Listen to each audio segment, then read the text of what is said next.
Olá pessoal, tudo bem? Hoje vamos falar sobre as tecnologias imersivas, falar um pouquinho do panorama histórico e suas aplicações na educação. Para iniciarmos, vou fazer uma breve apresentação. Eu me chamo Matheus Ícaro Vaz, sou professor da educação básica e do ensino superior. Minha formação, eu sou licenciada em Ciências Biológicas pela Faculdades Integradas São Pedro. Sou também licenciada em Pedagogia pela Universidade Estácio de Sá, pós-graduado em Educação Inclusiva e Diversidade, pós-graduado em Gestão Educacional Integrada pela Faculdade Vitória e atualmente sou mestrando em Educação em Ciências e Matemática do Instituto Federal do Espírito Santo, com ênfase na área de tecnologias. Para a gente iniciar, a gente vai falar um pouquinho do panorama histórico e tecnológico. Então, ao longo da nossa história, ao longo da história da humanidade, o ser humano ele sempre buscou maneiras de representar e compreender o mundo para além da percepção imediata, né? Então a gente tem os desenhos rupestres, os mapas, pinturas, fotografias, dentre outras artes que foram recursos criados pela humanidade para ampliar a sua capacidade e observar então as realidades ausentes.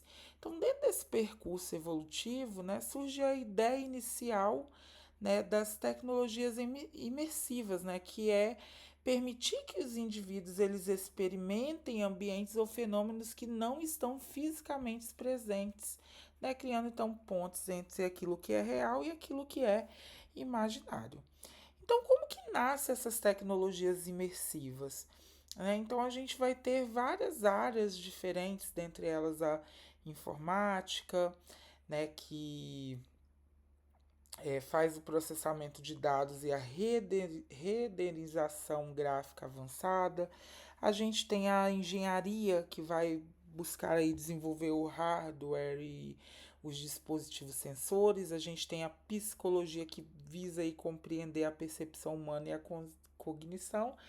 E a área de design, que faz a criação de experiências intuitivas e envolventes. Então, com a aproximação dessas diferentes disciplinas, torna-se então possível criar ambientes sintéticos que são guiados por softwares, no qual o usuário ele pode interagir com objetos, espaços ou situações que simulam então a vida real. E aí essa transição é que marca o surgimento da realidade virtual e da realidade virtual aumentada, que hoje são amplamente discutidas na área da educação e não fica se recita apenas a área da educação. A gente também tem na área da saúde, na indústria, em áreas como defesa e simulação. Então, lá em 1960, a gente tem os primeiros simuladores de voo para o treinamento militar. Mais tarde, em 1980, os capacetes com telas integradas para imersão virtual. Já mais próximo dos anos 2000, a gente tem os videogames, o cinema e a arquitetura. E, por fim, o mais atual, a gente tem os óculos de realidade virtual, como, por exemplo, o MetaQuest. Então, com o avanço da tecnologia e dos motores gráficos, a realidade virtual ela vem ganhando então uma força e indo para diversas áreas, como a medicina, o turismo e até mesmo a educação. E a realidade virtual ela permite com que o usuário ele vivencie fenômenos físicos, disciplinas como anatomia, fisiologia, bioquímica, e o melhor disso tudo é sem sair do ambiente de sala de aula. Então a gente tem lá uma linha do tempo, que traz o seguinte: a gente tem a origem militar, ou seja, a utilização da tecnologia como uma estratégia. Depois a gente tem o surgimento dos smartphones. Por fim, a popularização desses smartphones com diversos jogos que vão utilizar aí elementos gráficos reais e a educação que vem para utilizar então aí essa tecnologia com a utilização dos laboratórios virtuais e os modelos em 3D.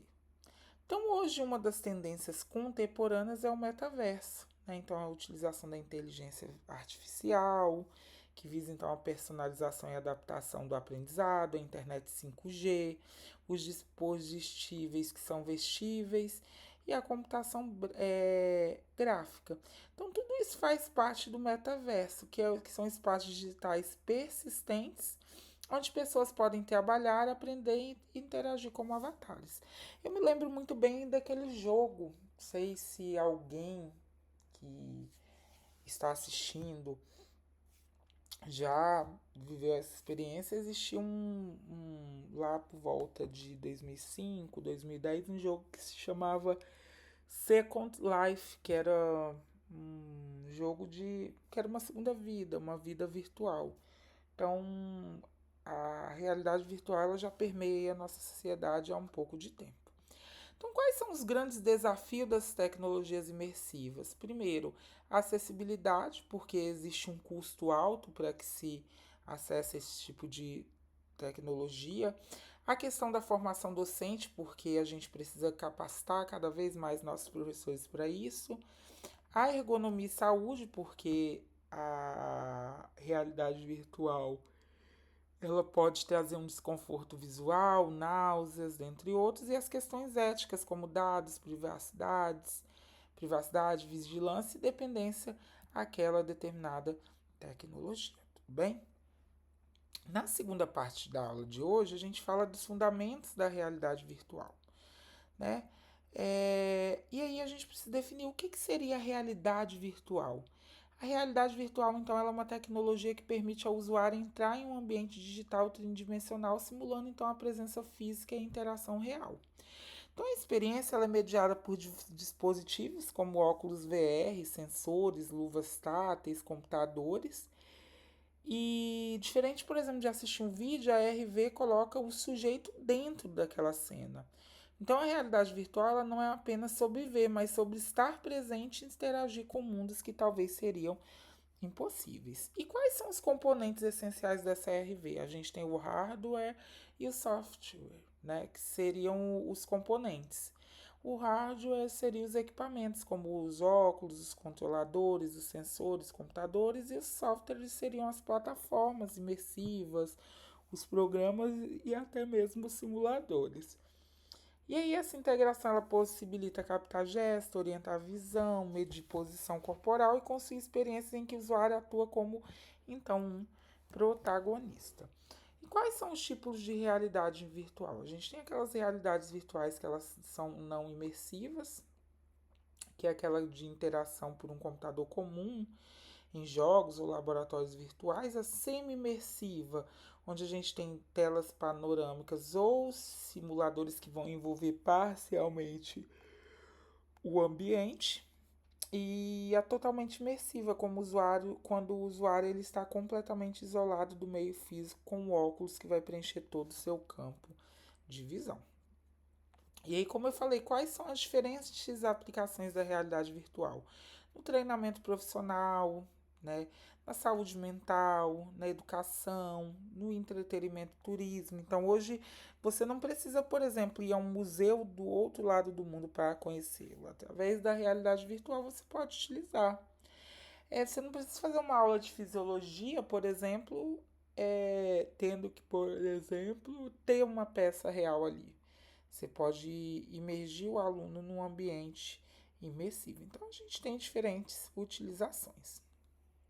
Então, a gente tem alguns benefícios e limitações. Então, os benefícios são engajamento elevado, experimentação segura, compreensão espacial, mas como limitações a gente tem o acesso financeiro, que muitas vezes os professores não têm, os alunos também não têm, a formação adequada e um desconforto físico aí devido a essas situações.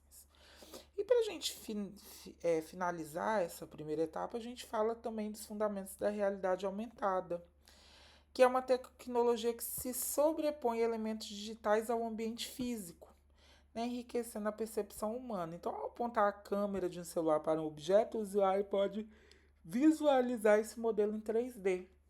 Então, a realidade virtual ela vai substituir totalmente o ambiente real por um cenário digital. Já na aumentada, a realidade aumentada ela vai aumentar o ambiente real com camadas digitais de informação. E E aí, como funciona a RA? Então, a gente tem os dispositivos sensores, como câmeras, GPS, giroscópios. A gente tem os softwares de rastreamento, como, que vão reconhecer as imagens, superfície ou a localização geográfica e os elementos digitais. Então, na RA, a gente tem RA com marcadores, que são aqueles que vão utilizar QR codes, imagens específicas ou objetos que ativam o conteúdo digital, e sem marcadores, que é aquela que usa os GPS ou sensores para sobrepor dados, dados que a gente chama de dados geolocalizados. Então, exemplos práticos de RA: aqueles filtros da rede social, o Google Maps, também o Merge Cube, os aplicativos educacionais. Então, as experiências elas vão permitir interagir com conceitos de forma lúdica, investigativa e visual, transformando então objetos cotidianos em portais para o conhecimento aprofundado. Então, a gente tem algumas vantagens e desafios da RA, né? A gente precisa ter um engajamento e uma motivação elevadas. A gente precisa que o aluno tenha acesso aos dispositivos. A gente entende também que a RA ela vai ter um custo muito mais baixo do que a RV. E como os desafios, a gente tem aí a qualidade, vai depender da conectividade, do professor saber utilizar, do aluno entender e da necessidade da adaptação desses conteúdos. Assim a gente então finaliza essa primeira parte e dúvidas vocês podem estar acessando os fóruns da disciplina, tá? No mais, até mais e voltamos na nossa próxima unidade.